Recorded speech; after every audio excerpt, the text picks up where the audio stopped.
Hi, my name's Phil. I like to talk about politics, and this weekend I'm distressed to have to talk about a case of some Conservative MPs trying to brush UK poverty under the carpet and, in some cases, make it worse.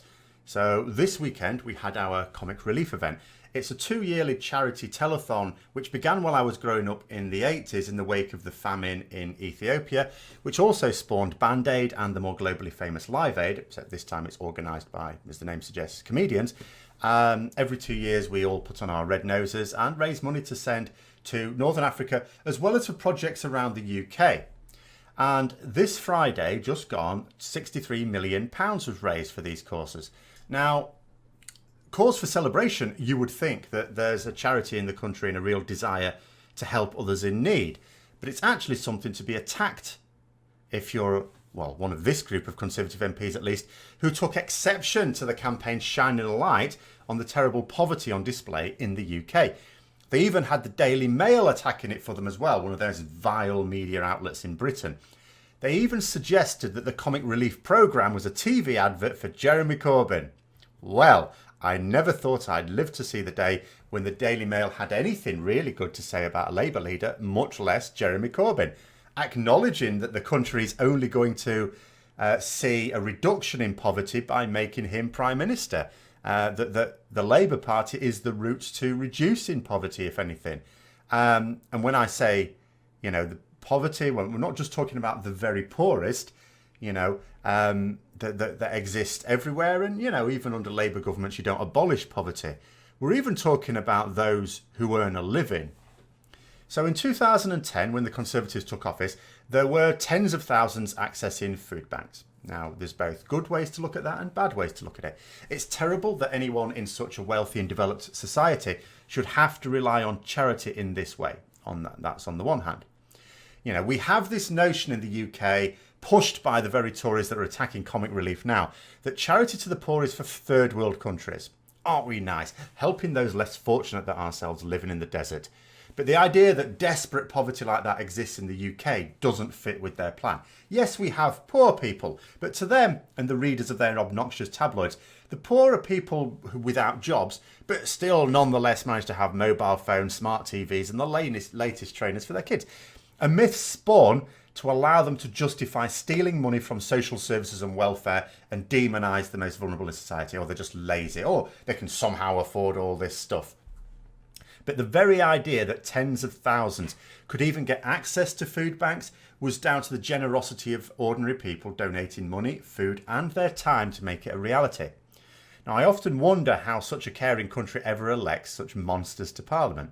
Now, the largest food bank distributor, the Trussell Trust, that's a terrible word, try saying that several times quickly. They've seen an increase in use from 41,000 in 2010 to 1.2 million last year.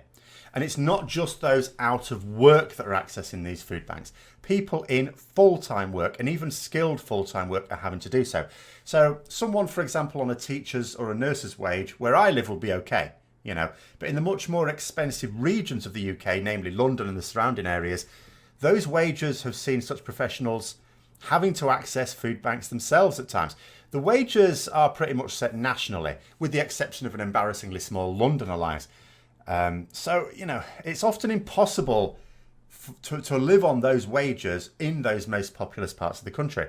Now, for a party that say they believe in market forces, they don't really believe in applying to them when it doesn't mean they can't give their, rich friends and donors a share of the nation's wealth. When it's ordinary workers, no.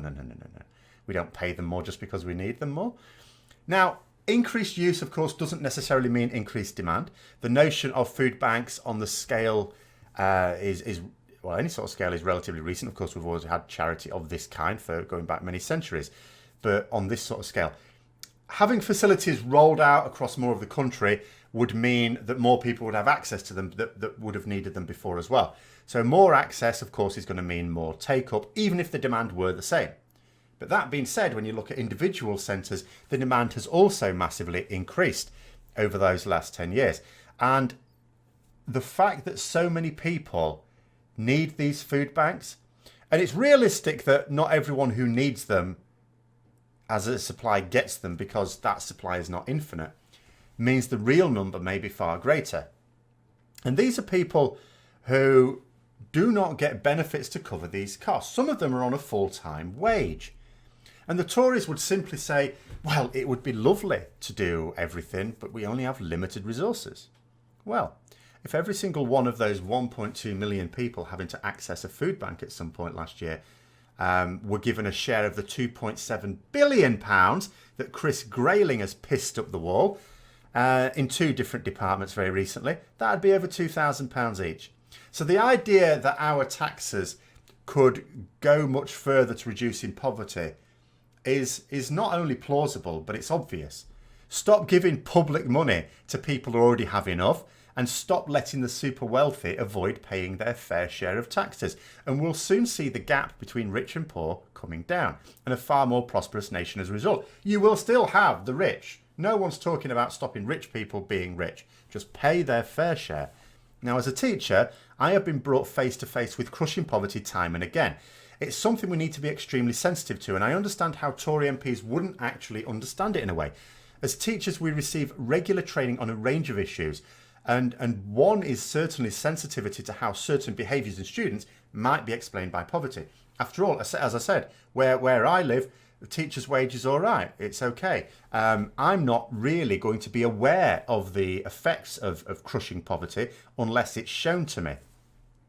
And we might not think, for example, in a school that a contribution of a couple of quid for a trip is too much, and that anyone not paying for it is simply not interested in their education or that of their child. But for some people where the household budget has no leeway at all, a sudden request for that kind of money is simply impossible. And I'm not talking about where budgets are balanced. They're not balanced. They're having to do without things. Parents who have to go without food so the children can eat, who can't afford heating so the kids can't have regular baths or showers, who have to use school uniforms as normal clothes as well. These are realities in Britain, and MPs from an affluent background and living in an affluent constituency won't have come across it naturally. So if they don't try and get a picture of the wider country, then they'll not be aware of it. But that is no excuse. Perhaps MPs should be required to undergo some training in the social realities of the UK, as well as parliamentary procedures when they first enter the House. Or perhaps the MPs who made their complaints about our charitable work last Friday know full well about the realities and simply objected to a light being shone on the evil of their government. And remember, a campaign like this works by showing us what the money is going to be used for. All right? You can't just say as a charity, okay, give us some money, there's some poor people about. No, show us that we need to be shown in order to generate more income for that charity. So without showing us the poverty in our midst, they wouldn't have raised nearly as much. So by attacking the way the campaign was directed, those MPs are saying that they wanted much less money to be raised for those in need. And by extension, that they wanted those people to remain in a desperate situation. And this goes beyond not caring into actively wishing harm upon those that their policies have actually abandoned. You know, it's literally like saying, we don't want to help those people, but we don't want our countrymen and women helping them either. And this is one of the things that keeps reinforcing my sense of socialism. Whenever I have to hear counter views, they're always based on a failure or sometimes a willful refusal to accept the fact of how people in this country are actually living, you know, at the bottom end of the social pyramid in the UK.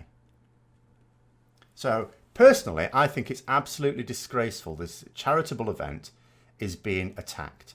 It is one thing to not care about people and not put policies in place to help the most needy. It is quite another to actively attack those who off their own back are going to say, well, if the government won't help, I will. But that's my thoughts anyway. I hope you found the video interesting. If you did, don't forget to click the like button, subscribe for further content. And then later on, of course, on this No Brexit Sunday, there's going to be another Brexit video. Who'd have thunk it? So until next time, I'll see you later.